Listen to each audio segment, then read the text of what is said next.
I'm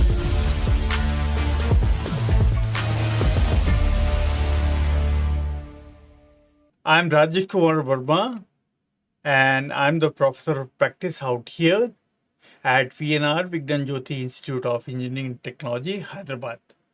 Today, we are going to discuss about AI, machine learning, and deep learning aspects. This is briefly the agenda. We'll be touching upon AI, machine learning, deep learning. Also, we'll be taking one case study of the music generation using deep learning, and further to that I'll show you the references which are there.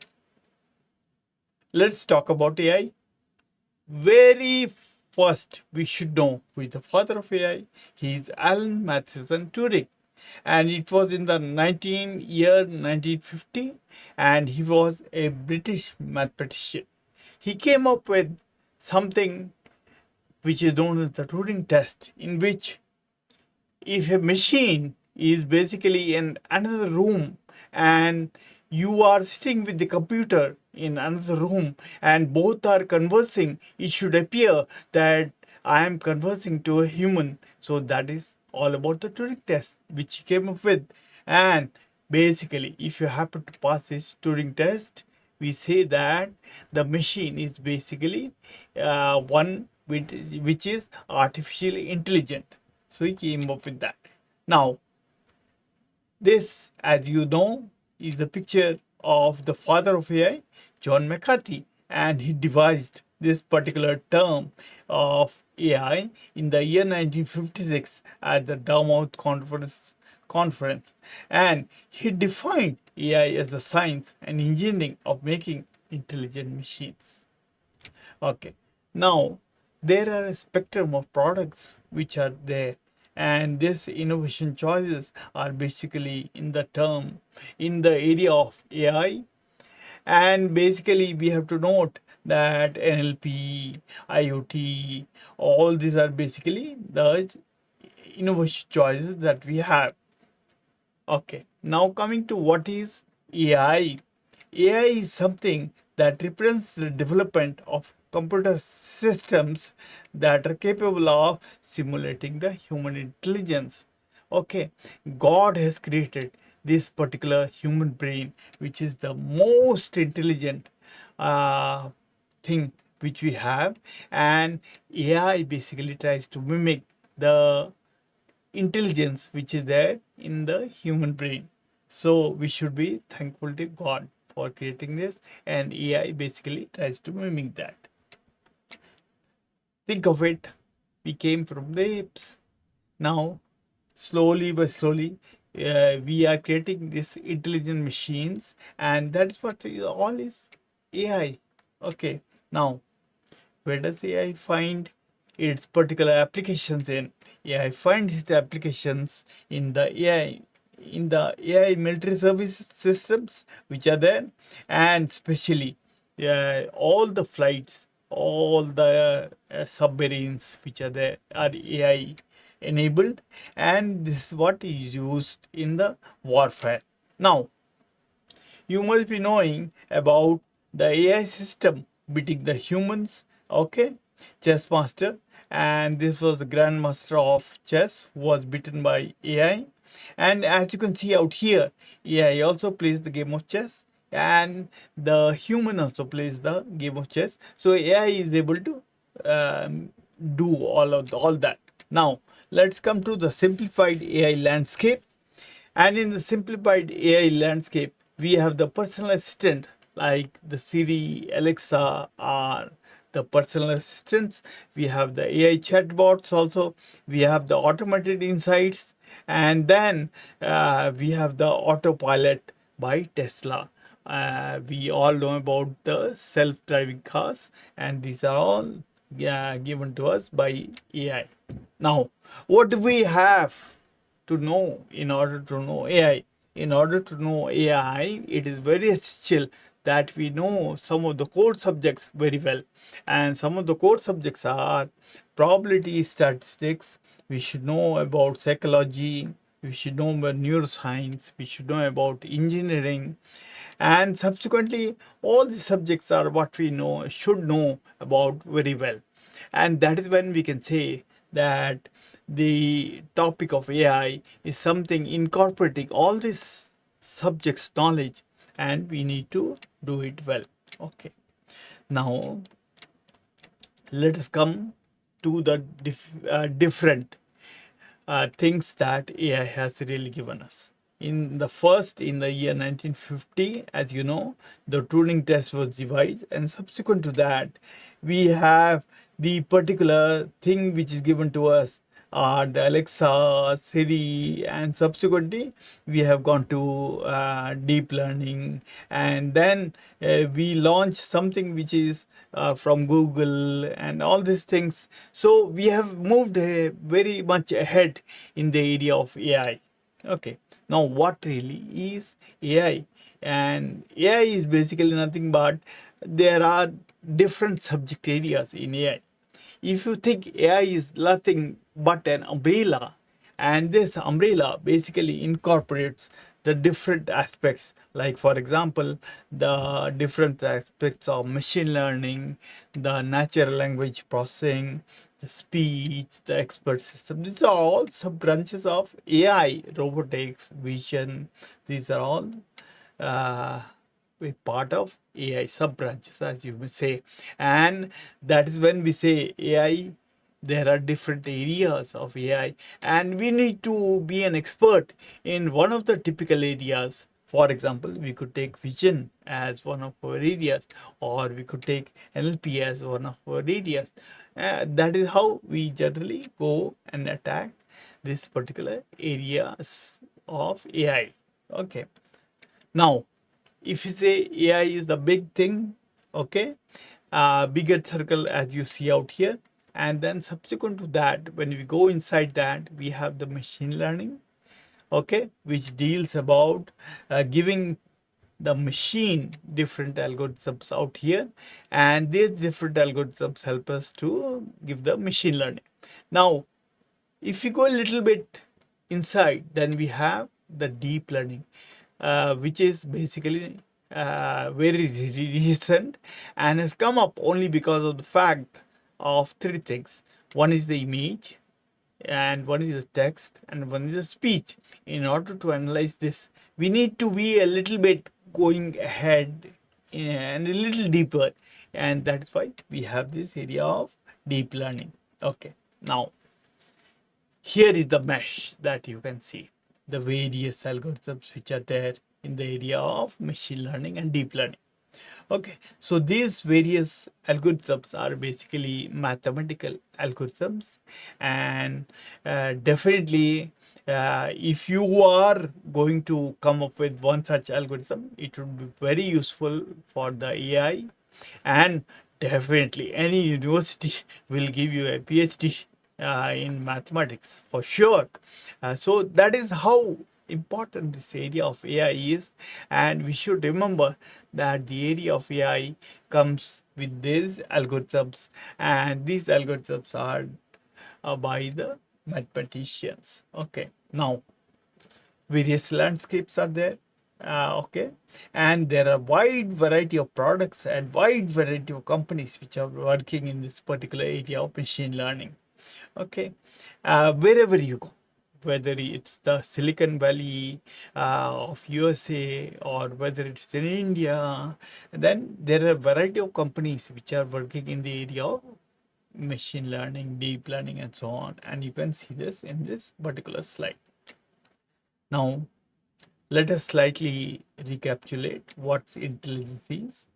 Basically, when we talk about intelligence, at the time we are doing some analysis, we are doing some planning, and of course, like we are doing it using a particular language out here. Okay, now as a machine, it tries to basically do AI. It basically does nothing but it mimics the human intelligence which is there out here. So whether we are writing a poetry or whether we are drawing, so nowadays machines can basically do that. Like you must have heard about Chat GPT or Gemini, yes, and these are able to write for you the poetry and do the drawing, Dali 2, all of that are possible via the use of AI. Okay, now let us briefly talk about what are the different languages which are there. The most popular language which is there in the AI is basically that of Python. There are other languages also like R, okay, and Java and all those things which are basically able to do AI, but if you use Python, then it's basically the best. Okay, so we can also use R, we can also use Java, like that we can use a lot of languages for the AI aspect. Okay, but we talked about the most which is advisable is Python. Now what are the applications of AI? Applications of AI, as we can say, it's like we apply the knowledge of AI onto various areas. Like, for example, we can have a super doctor. We can give all our medical reports to the particular machine, and that machine can basically help us to analyze, and it acts like a doctor and will suggest us the different medicines that we can take. And so it becomes like a super doctor for us. Okay. Also, on the other thing, we have the self-driving cars. You must have heard about those, and you must have seen one of those also. These self-driving cars basically analyze the environment around through the use of cameras and all the stuff which are basically fitted onto the particular cars, and then whenever an obstacle comes it basically stops. So that is nothing but an application of AI which is there out here. Okay, also we have something like the face recognition. And it is evident that we have long lines. We nowadays no longer need to stand in long lines. Our face is recognized very easily by the machine, and then we are allowed to go. Typically in busy airports we have this particular system out here. Okay, so that's one of the application of AI. Okay, now we definitely AI is going to be smarter than the humans in some period of time, and it day will come when we are basically lowered and AI is going to be smarter than us. Okay, so let us talk about different application areas of AI out here. Say, for example, we have the Google Assistant, which is basically going to help us, and that's the application of AI. Okay, we are also going to have a particular smart keyboard. We are also going to have Google News, which will basically understand and it will give us the news for us. Okay, so all these are different applications of AI which are there. Briefly, we'll talk about the history. We have talked about the different people who were involved. Okay, AI started in the year 1943. Okay, then in the year 1950, and in the year 1956, in which the John McCarthy coined this particular term of AI. And subsequently we went ahead and we had chatbots, and then we had expert systems, and we had this deep learning, and so on and so forth. We moved ahead, and today we are having generative AI, agentic AI, which are the latest which are there. Okay, now if we talk about AI as broad umbrella, then under the broad umbrella of AI, we are going to have something which is known as the machine learning. Subsequent to that, if we go a little lower, we are going to have the area, the deep learning aspect, and these are all part of data science. And here, it is better that we use big data in this particular case out here. Okay. Once again, we also want to emphasize the importance of AI and we want to say that it is nothing but an umbrella which incorporates the various aspects of the NLP, speech, expert system, robotics, vision, and all these things. We also want to say there are various applications of AI, and these particular applications are what you see on the slides. Okay, let us now talk about machine learning a little bit. Okay, so this process of machine learning, in which we have generally the data which is given to the machine trains itself, and when we say that the machine is training itself, it's training on the data which is there, and subsequently there is a split of the data. Okay, and a model is basically formed. Okay, now when we come up with a particular model, we give the new data to the model and then a prediction made. This is how the machine learning works. Okay, now different aspects of machine learning are there. Supervised, the best example is my mother taught me how to walk. That's an example of supervised learning. Okay, and then basically unsupervised learning is also there, and subsequently also reinforceable learning is there. These are the different types of learning which are there. Okay, now why do we use machine learning? We are doing the task better than the humans, so that is why the machine learning is being used and making it cost effective. That is what we need as, today, and then we make a prediction based on how the machine learning algorithm works and how we have trained the machine. The different use cases, there are use cases in almost every domain, in the manufacturing domain, in the retail domain, wherein we recommend different prices of the thing which we are going to purchase. So and in the healthcare, which is being used a lot in the healthcare domain, and subsequently in every field, you can see whether you travel, whether it's financial services, or whether in the energy services, machine learning is basically used very much. Okay, now here we have to note that there is a small difference between the statistics and the machine learning. So in statistics, what we do, we primarily we focus on the understanding the data and the relationship in terms of the models, and giving the approximate summaries such as the linear relations or independence. But actually in machine learning, what we do is we actually train the machine, so that the machine is trained to make the predictions, okay, as accurately as possible, and the predictions are helping us to understand the behavior of the algorithms which are basically there. Okay, so different ML techniques basically are the ANN, artificial neural networks, naive Bayes classifier. As you see, these are all algorithms which are there, and these are all after the scientists who have basically come up with this particular techniques. Okay, we have the SVM, the support vector machine, and decision tree, the bagging boosting, the random forest. All of these are different techniques of machine learning. Okay, now let us talk about regression.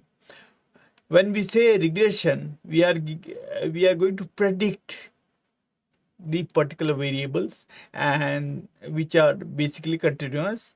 Okay, and these are basically based on the variables which we already supplied to the machine. So we draw a straight line, and subsequent to that we basically do the prediction. This is the linear regression, typically follows the particular equation y is equal to mx plus c. Okay, that's the equation on the straight line which we have learned earlier in earlier classes. Okay, so this is basically there. Okay, now even the linear regression that we do, the strengths of this linear regression are that it can be adapted to any modeling task that can be done, and the various strengths are listed here. The weakness is there, and it does not handle the missing data which is there. So we have to do a lot of pre-processing on the particular missing data, and that's how we do the linear regression. The gradient descent, which is basically the slope, so we have to ensure that it is minimized, the loss is basically minimized, and that is why we use the gradient descent algorithm. Now in gradient descent, one of the main things is basically the machine, the algorithm needs to learn itself, and that is what we calculate the learning rate, how the machine has learned. Okay, so we are on top of this particular slope, so we slowly we come down, and that's how the machine learns, and this is the learning rate. And when we reach the bottom, then we say that we are basically at the lowermost, and that's basically the global cost minimum which we achieve, and that's what we try to do. Okay, we cannot come down very sharply. We have to slowly learn, and then we have to come down to the bottom. So that's what happens in a particular gradient descent. Okay, there are three types of gradient descent, which is the batch, the stochastic, and the mini batch, in which we have different type of gradient descent. Okay, now what are the challenges that we have with gradient descent? Okay, in gradient descent, the minimizing highly highly convex error functions common for neural networks is avoiding getting trapped in the numerous subprimal local minima. So that is what we have to avoid, and this is one of the challenge of gradient descent. Okay, let us talk briefly about some of the machine learning algorithms. Like one of them is classification. Okay, now in classification, what we do is basically we classify the particular data, and then based on that particular classification, we do the supervised learning of the machine, and subsequently we also do the prediction. Okay, here we have different type of classification, which is the logistic, tonnage, ReLU. There are different types. There are 15 different types of classification and algorithms which are there, and the examples of the activation functions, we basically use them. Okay, and then basically we do it with that. Now, what is softmax? The softmax, or the normalized exponential, is generalization of the logistic function that squashes a k-dimensional vector of arbitrary real values to a k-dimensional vector of real values, okay, in the range 0 to 1, and that add up to 1. So it is used as class probability in case of multi-class classification problems. Okay, now let us learn about bagging, boosting, all of this. And in bagging, what happens is that each cycle through the process results in one classifier. Okay, and after the construction of the several classifiers, taking a vote of the prediction of each classifier problems in the final prediction. This is what is basically the bagging mechanism. And in bagging, it's basically a type of ensemble mechanism classifier. Okay, in which in bagging we take the random instances and are selected using a uniform distribution with the replacement from the training dataset of size n. This is what is all about bagging. In boosting, similar to bagging, except that one keeps track of the performance of the learning algorithm and forces it to concentrate its effort on instances that are not being correctly learned. So here we do that in case of the boosting. Okay. So in order to evaluate the classification, we have certain parameters. The parameters are accuracy, precision, okay, recall, and the formulas for each one is basically given here.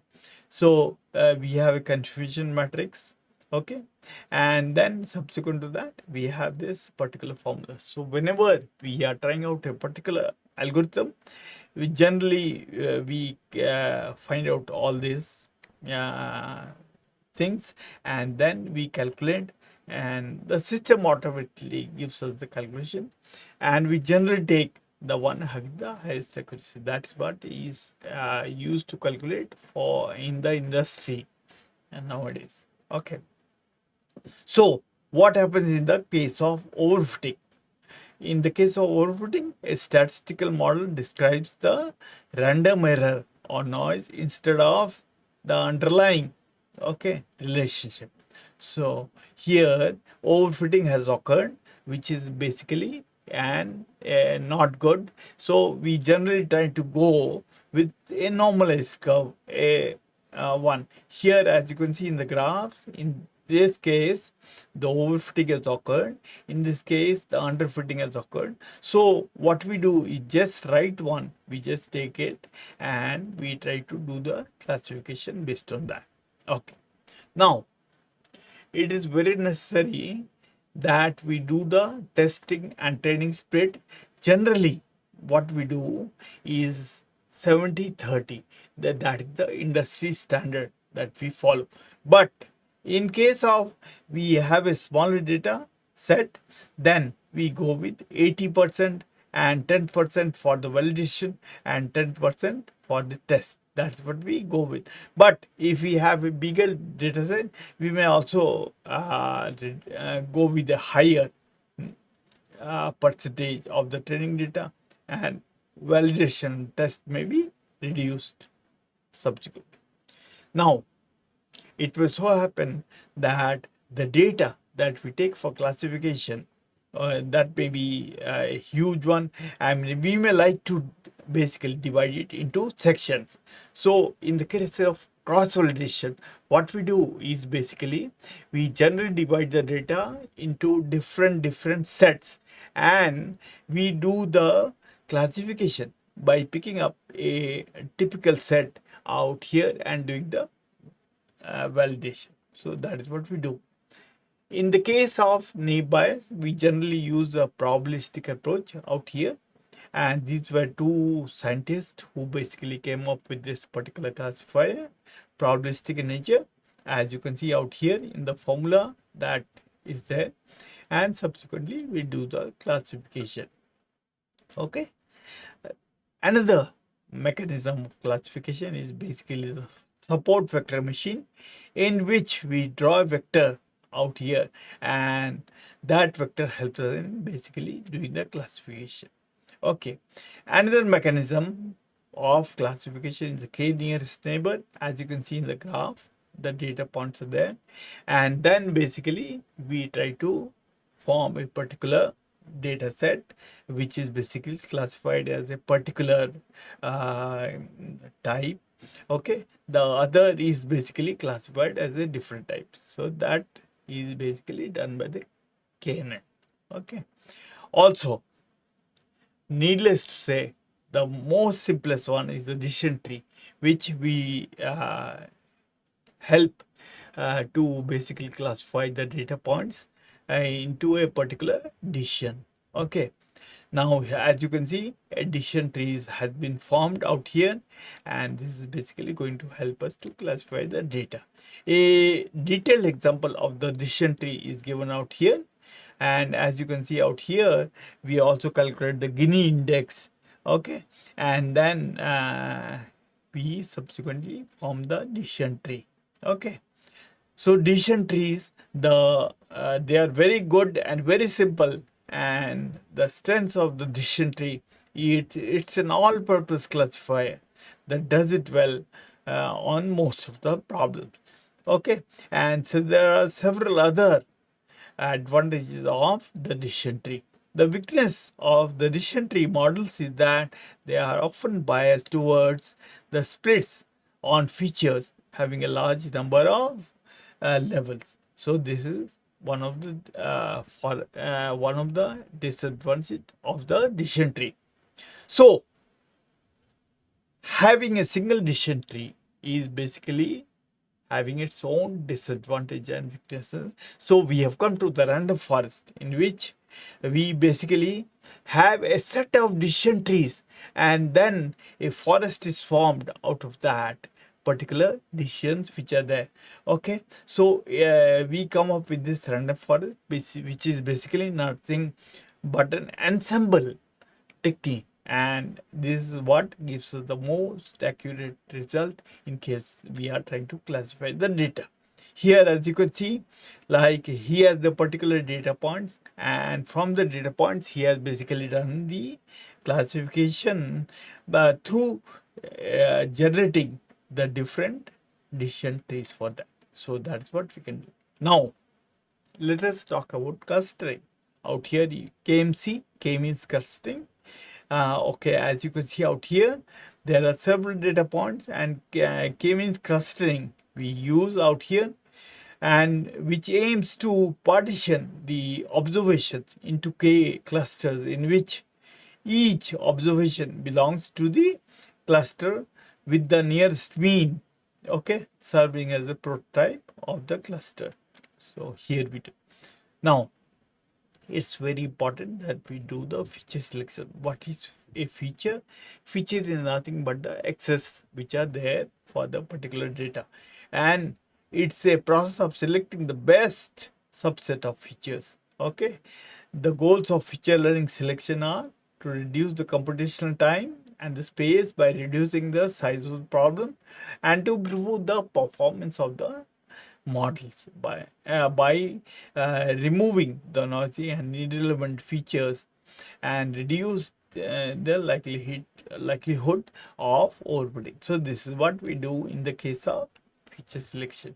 So PCA, or principal component analysis, is what is basically also used, and it's an unsupervised linear transformation technique that is widely used across the different fields, most prominently when we want to reduce the dimension. Out here, as you can see out here, he has particularly drawn a particular 90-degree angle, and then he has taken the features from here. Okay, we have talked about supervised, we have talked about unsupervised. Now let us talk slightly about the text analysis. Here what we do is basically we load the text and then normalize it, and subsequent to that, as the machine cannot understand the text, so we generally convert to 0 or 1 using the vectorization mechanism, and subsequently we do the feature transformation of that, and then we do the estimation. So several techniques are used out here for vectorization, and then subsequently we do the estimation. Okay, now we coming to the stemming and lemmatization that we use in case of NLP out here. And when we do stemming, we use an algorithm that does not require the language dictionary, whereas when we are doing lemmatization, we definitely require a language dictionary out here. As you can see, some of the examples are here. So if the word is gardener, then the stemming basically stems it to the garden, and the lemmatization basically keeps it to the garden. Okay, so when we have the different type of text, we do that. Okay, now there is various mechanisms that we use for similarity. Okay, the most important, the best one is basically the cosine similarity, that what we use. We also have Jacquard similarity and various other similarities we have, but in order that we basically find out the best type of similarity, we use the cosine similarity of the text. Okay, let us now go to deep learning out here. As you can see, deep learning has come up from the neural networks which is there, and in this case we use the neural networks, so mainly because of three aspects. One is the image, one is text, and one is the speech. So that's why deep learning is typically used. So here, as you can see out here, we have the different things that we are going to use. Okay, now one thing we need to understand about deep learning is that a lot of data is basically required, and in the earlier machine learning algorithms we have seen that we can have the lesser data, but deep learning we typically require a lot of data, as is shown by this particular graph out here. Okay, now the encouragement or the motivation for deep learning has basically come from neurons which are in our brain. Okay, so these neurons, as you can see, certain weights are there and certain weights, and then we have a particular function which is basically going to sum up, and then we are going to use the activation, and subsequently we are going to give the output. Okay, now briefly delving into the history, okay, of deep learning. Okay, so here we started once again with the 1940s, the 1950s, and then we have gone to the year 2020, okay, in which we had the chat GPT, GANs, and all these things.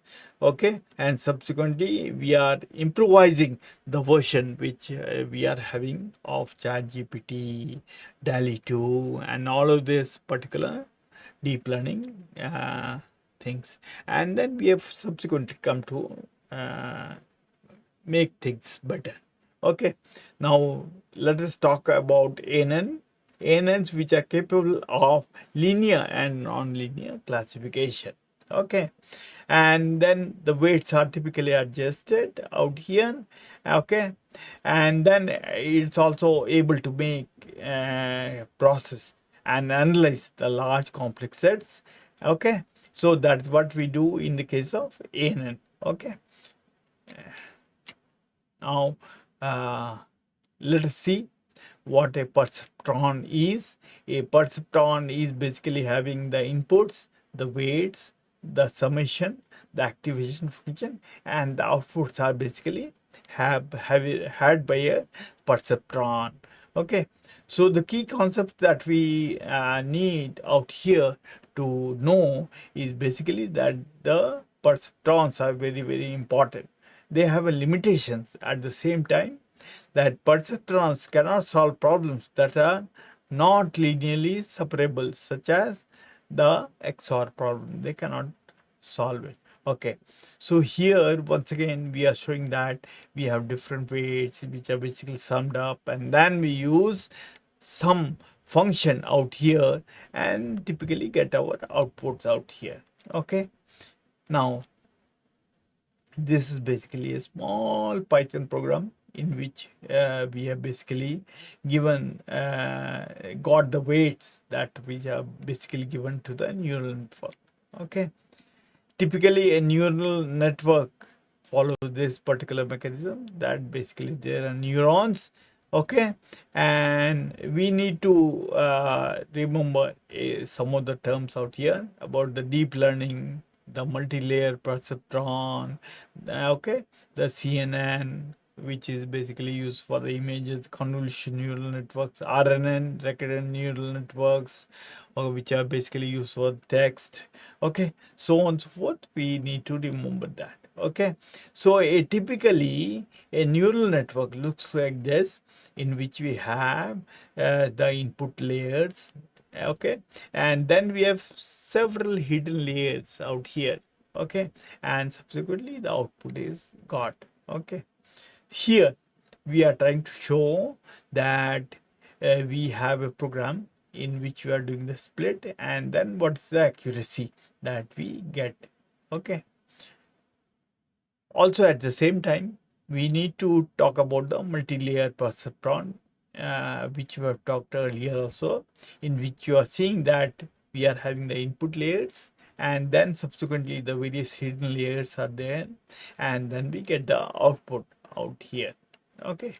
So we have seen that in the case of a neural network, we can either use forward propagation or backward propagation.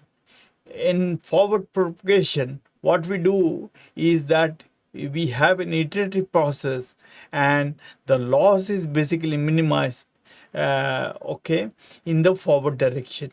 In backward propagation, we basically go backward and adjust the weights, and we try to minimize the loss out here. Now, what are the advantages of back propagation?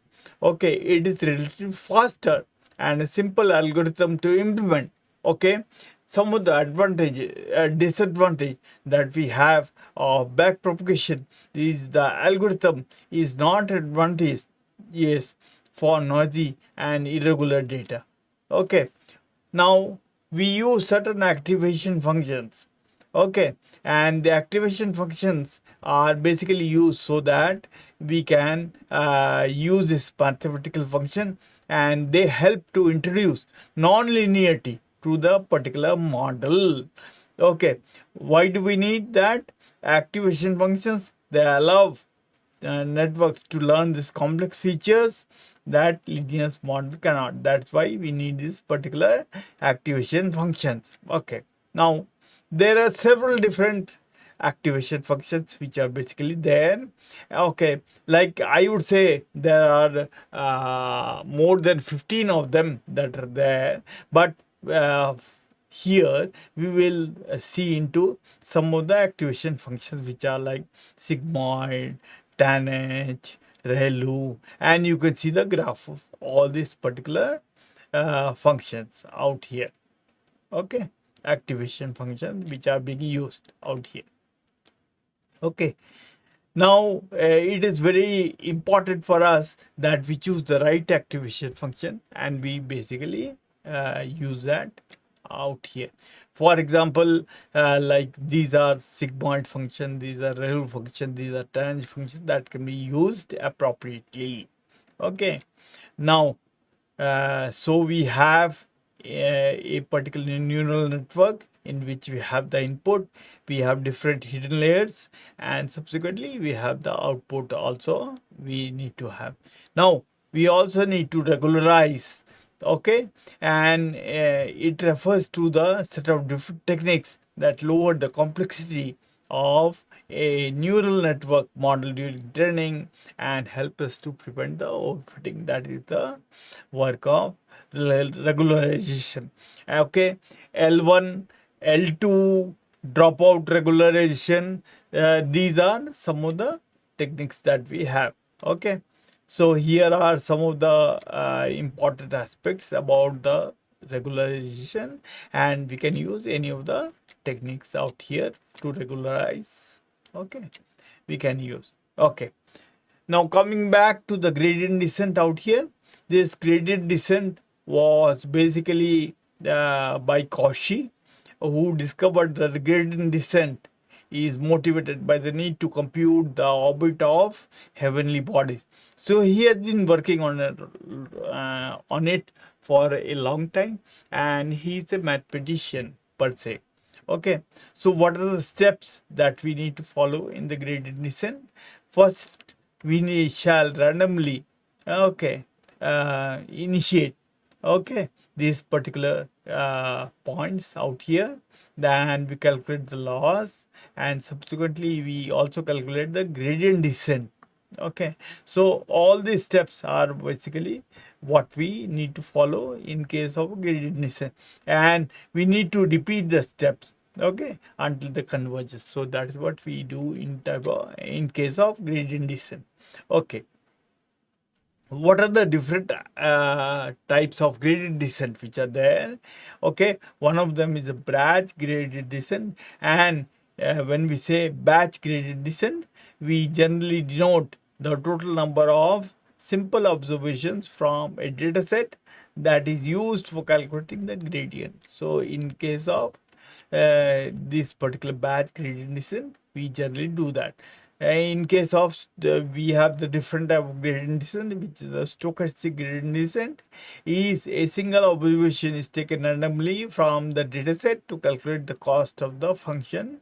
Okay, and it is basically the stochastic gradient descent, which we also say as SGD, and here we do that. Okay, so these are basically gradient descent out here.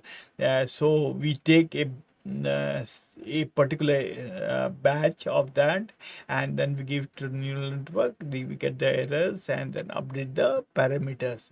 So these are some of the examples which are there of the gradient descent. Okay, we also have another type of gradient descent, which is the mini batch gradient descent algorithm, and here we take the mini batch and then give it to a neural network. We get the errors and update the parameters. So this is what we do in case of gradient descent.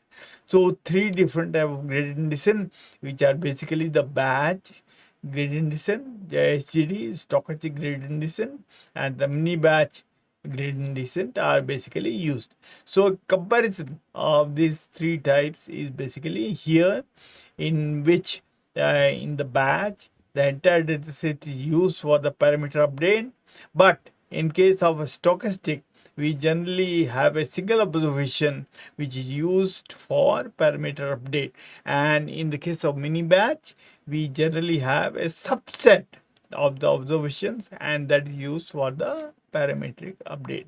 Now we also use softmax. Okay, the softmax layer is the output layer, and in general the output of the network can be any value and may not be easy to interpret. So here we use the softmax. Also for multi-class classification, we generally use that. Okay, softmax, if you say what is the summary of that, softmax transform the raw scores into probabilities, and we generally have the cross entropy measures, which are basically the difference between the predicted and the two cross probabilities. Okay, so generally we use the softmax. Okay, we'll talk about a different type of encoders, autoencoders out here. We have the denoising autoencoders, we have the sparse, we have the VAE variational autoencoders, and the typical applications of autoencoders are in the dimensionality reduction. We have it in the anomaly detection also, feature extraction, and the data compression also we have. What are the advantages? The advantage, unsupervised learning can be trained on unlabeled data, and the feature learning, which learns useful representation of data, and versatile can be applied on various type of data and the data sets. The limitations are basically that overfitting. Autoencoders can sometimes overfit the data. Okay, that can happen, and difficulty in learning the complex representation can be there in autoencoding. Here you have seen that we have a Python program, and it has learned the various letters, which are basically in the numbers which have been given using the autoencoder technique out here. Okay, let's talk about one such library which is basically helpful in the deep learning, and the library is basically TensorFlow, which is the Google open source library, and it is designed for graph execution, for deep learning research and production at scale. Okay, so here we use the TensorFlow library. It trains model and deploys them on a variety of platforms. This particular library is able to do. Okay, we also have another library which is the Keras, and it's a super simple Python library for building the deep learning models. Okay, and provides 99% of building blocks that you need for the layer activation, optimizers, and data sets and callbacks, and all that is provided by Keras. Okay. Let us briefly talk about TensorFlow, Keras, all of that. TensorFlow, basically a particular version 2.0, which is the official API, is now Keras. Okay, so that can be used. TensorFlow, as you can see in the summary slides, TensorFlow helps in data validation, transformation, analysis. Okay, it helps to optimize the model. So various uh, helps are there that TensorFlow can basically help us. Okay. Okay, we have some different TensorFlow product, TensorFlow Mesh, okay, TensorFlow Hub, okay, all these can be used by us. Okay, the latest version of TensorFlow is TensorFlow 2.0, which helps to give us the computational graph of that. Okay, so here, as you can see, we have a small Python program in which we are using TensorFlow out here, and we are basically doing that. Okay, so as you can see that we have certain epochs are basically iterations in which we train the machine and subsequently come up with the particular epochs. The more the number of epochs, the better training a machine will have, and the accurate are the prediction results that it will give. Okay, now let us talk about Keras, TensorFlow a little bit. So coming to Keras, it's a high-level networks library, and it's basically Python, and it's capable of running on the top of either TensorFlow or Theano, which is basically out there. Okay. Stacking layers are easy to add in the TensorFlow library out here using the .add. Okay, and once your model looks good, we can basically configure it with the learning with its learning process with the .compile, and further we can also configure the optimizer out here very easily. Okay, now this is one of the models, sequential model, that we have out here. So we can create the particular neural network out here. Okay, a sequential model, when is it not appropriate? When your model has multiple inputs or multiple outputs. Okay, so a sequential model is not appropriate, and you need to do uh, layer sharing. It's not appropriate. You want to non-linearity topology. So at the time, a sequential model is not the best fit. Okay, so how do you create a sequential model? That is very important. So using Keras, we can basically create the sequential model. We can add different layers out here, as you see, uh, like the syntax that he has given for creation of the different models, so that can be done very easily. Okay, and this can be done using the Keras library out here. So finally, when we print the model summary, we see that our model basically has the different layers out here. Okay, so and then we can see the output shape, all of that can be seen in using the different layers out here. Okay, so that can be done. Then the models will the predefined input shape like this, always the weights, and so that can be done. Now, what is the common debugging workflow, which is the add and summary? Okay, so we can definitely add the particular layers out here for the image. For dealing with images, we can use the convolution layer, then the max pooling layer, and so on and so forth. We can use the reason for using the max pooling layer is basically when we want to highlight a particular feature. Okay, so at the time we do the max pooling out here. Okay, so different models are typically created out here. Now, what is transfer learning? What is fine tuning? Transfer learning is basically we learn from the features that we have already learned on one problem and leveraging them onto a new similar problem. So, transfer learning is usually done for tasks where your data set have too little data to train and a full scale model from the scratch is there. Okay, so there we use the transfer learning. We also have freezing layers which are helping us to understanding the trainable attributes. Okay, layers and models have three weight attributes. Okay, weights. Okay, trainable weights and not trainable weights. So that's how we typically go ahead and learn. Okay, now here is what we are doing, the transfer learning with the sequential model. As you can see out here, we have done it. Okay, and that is how we do the deep learning part.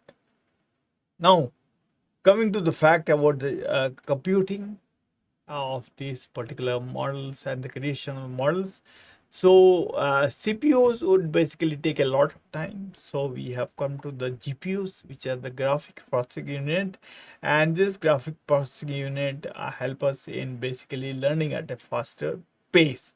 Okay, this GPUs were introduced by NVIDIA in the year 1999, and it is basically a single chip processor used to accelerate the PC gaming. Okay, and 3D graphics. Okay, when we talk about gaming, so gaming is something which we need the GPUs to act upon, and the graphics are basically 3D graphics is embarrassingly unparalleled. Okay, so we use this particular large arrays of floating points unit to exploit the widen and deep parallelism. Okay, so here you see one of the GPUs, the architecture inside the GPUs. We have taken the 7900 GTX GPU and we have shown you the architecture inside that. Okay, we also would like to tell you about the GAT. Okay, the GPU, and it has a 681 million transistors, and all these are basically the data out here is listed in the particular slide in front of you. This is the particular architecture that we have of the GAT. Okay, and basically the CUDA is the most successful environment for throughput computing. So that is what we use also. Okay, so this was all about the hardware that we had to talk about when we are doing this deep learning per se. Okay, now coming to the GUI, we have the user interface. So Google Colab is one of the very good ones which can typically use, and the key features are that it has the free access, and then it has a CPU and TPU support out here. Okay, it's very easy to use the Google Colab. Okay, it also integrates with the Google Drive. Okay, and it has a rich text and execution. So we create Python notebooks. Okay, and then we click on the open note new notebook, and then we write the code. Okay, and each of this is a particular cell that we can execute separately one by one in sequence, and then we can also connect to the Google Drive. So that is how we basically use the Google Colab. Okay, and then we are going to use Google Colab because of its performance, and its performance is really good. And then it has the rapid prototyping features, which and for the education it helps create the interactive tutorials and lessons. It helps. That's why we use the Google Colab a lot. Okay, so what is collaboratory? It is basically zero configuration is required. We don't need.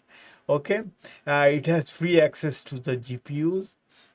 Just at the beginning, when we are trying to run, we need to select the option of the GPU, and then we can go ahead and easily share.